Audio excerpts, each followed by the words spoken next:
All right, today I'm going to be disassembling the front end on a Yamaha Grizzly 550. The 700 model is going to be exactly the same. This is a 2011 and there'll be several other years that'll be identical to this. The first thing we're going to do is remove this tire and the rim. We've got 17 millimeter lug nuts on here. There's 4 of them in there. Called an acorn lug nut. And they're tapered in there, and you can see that they're tapered. You want to make sure that those are centered when you're putting that rim back on.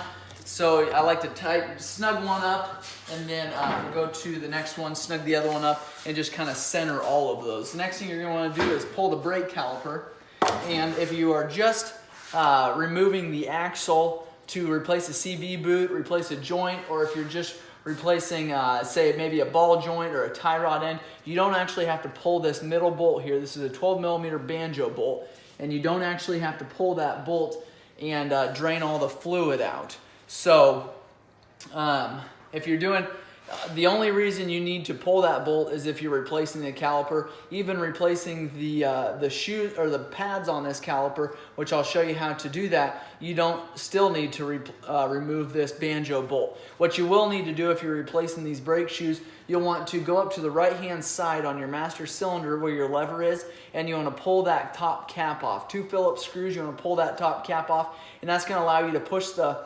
piston back into the caliper a little ways without breaking any seals or ruining any parts when you're pushing that fluid back up through the hose. So right now we're actually going to pull that banjo bolt because we are going to disassemble this farther than just the knuckle or the ball joints or the CV shaft. So I'm going to pull that, but I've got a little drain pan here. It doesn't have to be very big. There's not going to be a lot of fluid that comes out. That master cylinder probably holds a cup is all. So it'll just kind of drip slowly. If I were to pull the other side, it would drip a whole lot faster because it's allowing air in there. Right now, there's not anything letting that air out, no vent. If we were to pull that top cap off that master cylinder, that fluid would just drain. Now the next thing we're going to do is pull this caliper off, and I'll show you how to replace those pads there. We've got 2 12 millimeter bolts that come in, and we'll attach the caliper to this knuckle here. So those 12 millimeter bolts are 3/4 of an inch, maybe an inch long there. Now we've got the caliper off. Now we're ready to put pads on there. Again, if you're just putting pads, you don't need to disassemble it. You don't actually need to pull it any farther off than this. What you're going to do then is pull this flat screw out here. That's going to allow you to pull this pin that's right here out. And I can see if, a lot of times it's a lot easier to put this in a vise to do this if it's off like this. But you go ahead and pull that screw off just like that. And then there's a pin that goes all the way through. Now the cap is off. Now we've got a Allen. That's a 5 millimeter Allen. And then you grab a socket wrench here. Again, the position that we're doing, that's going to be a little bit harder, but we got it pulled off there. Now you pull this pin, and that's going to start pulling this pin all the way out. See, when we're spinning that there, it is actually pulling that pin out. This side, you don't have to pull anything out to get these shoes off. The pad off. This pad just is grooved just like that, and will just sit right there. So I'm going to finish pulling this pin all the way out here.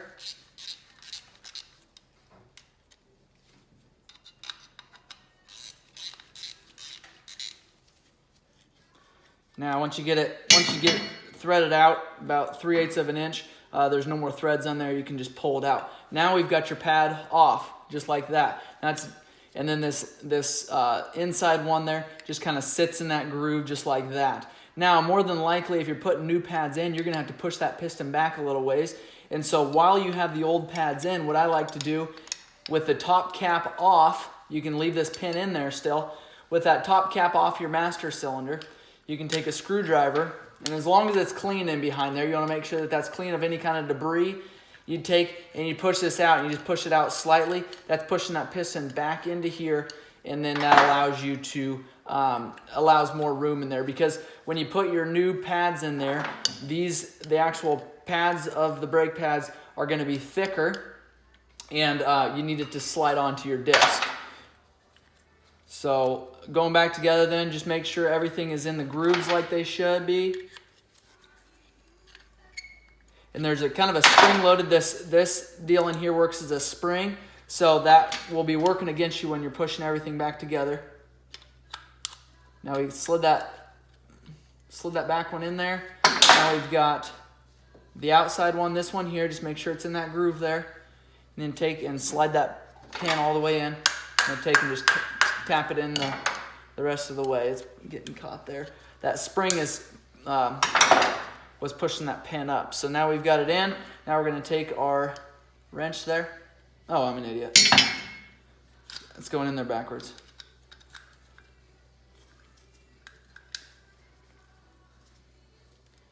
That's gonna work a lot easier. I didn't realize it would go in there from that way, but now we've got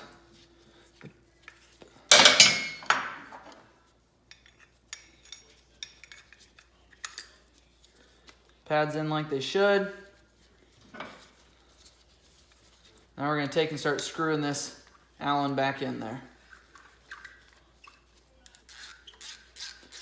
Get it all the way in, then you take that flat screw.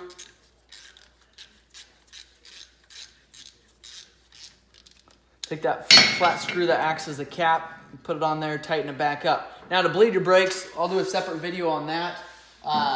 That is a little bit more challenging and sometimes requires another hand, especially if it's on the other side of the four-wheeler. So we'll get back to disassembling this front end. We got the caliper off. Now we've got the brake disc and the hub that we're gonna need to pull off there. We've got an 1/16" socket, and if you're not using a socket, then what I would suggest doing is leaving the caliper hooked up and on this brake rotor, pull your front brakes here, and then take a wrench, an 1/16" wrench or a socket with a socket wrench, and loosen this up while you're engaging the brakes. If you don't do that, then you're gonna have to somehow wedge maybe a crowbar in there to hold it, and then take a wrench and try to loosen it up. Just a little bit more of a challenge if you don't have an impact. Have an impact like this, it's incredibly easy, just slides right off. And then also torquing it back on there, you want to make sure that you use an impact. This also has a groove right there, and then into your axle, and I'll show you this when we get the axle off. It's got an area that's grooved, and that is to put this spot on your nut here, and then you take maybe a chisel, tap on that a little bit, just to make sure that this nut doesn't come off while you're going down the road. If this nut comes off, your entire rim could come off if that brake caliper isn't holding it on there. Either way, you're going to do some damage if this nut comes off. So I want to make sure that you use thread lock on these, as well as ding that nut there. Got the hub off there, and then 4 studs. And to replace this, replace the disc on this, if there's any kind of grooving or any kind of warped at all, you want to replace the disc there. It is it's a 6mm Allen, just 4 screws there. And I like to put it in a vise or something so it's not flopping around while you're trying to loosen it up. Next thing for the knuckle here, we've got your ball joints. We've got your upper ball joint, your lower ball joint, and then behind there is your tie rod. Going through all 3 of these joints, you're going to have what they call is a cotter pin here. And these are a thin cotter pin, so you're able to just do most of it with your fingers, but a lot of times they get stuck. You've got to use a pair of side dikes, and you can just pull them out just like that. The reason why I like to use side dikes is to get a pretty good pinch on there, and you don't have a lot to grab a lot of times when you're pulling it out. I really like to replace those every time. If they come out easy, you can reuse them. I just don't, for the pennies that they cost, I like to replace them. So, and a lot of times when you're twisting them around and pull them out, they ended up getting twisted up anyways. So I a lot of times will just throw them away. And then get them back here. All right, next thing, we're gonna pull this knuckle off. I like to leave the tie rod for last. You can loosen this nut up now, but I do like to pull the tie rod off last. And the reason is because when you're undoing this one, you've got to use a wrench to pull it off of there because an impact isn't going to get in there. So you're going to have to turn this hub completely this direction so that otherwise when you turn your wrench this way, it is just going to turn the tire. Anyway, so leave the tie rod attached, so that you can remove this nut a lot easier. And then you can just pull that off of there. And then same with the bottom. Bottom is a 19 millimeter.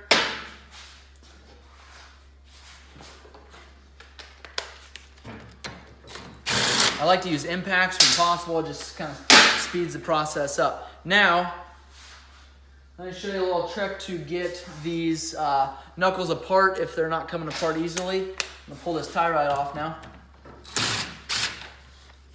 Okay, if they're not coming apart easily, which this is a very clean four-wheeler, joints are still in great shape, so we don't actually need to do that here. But I grab a crowbar, and I put pressure up on it.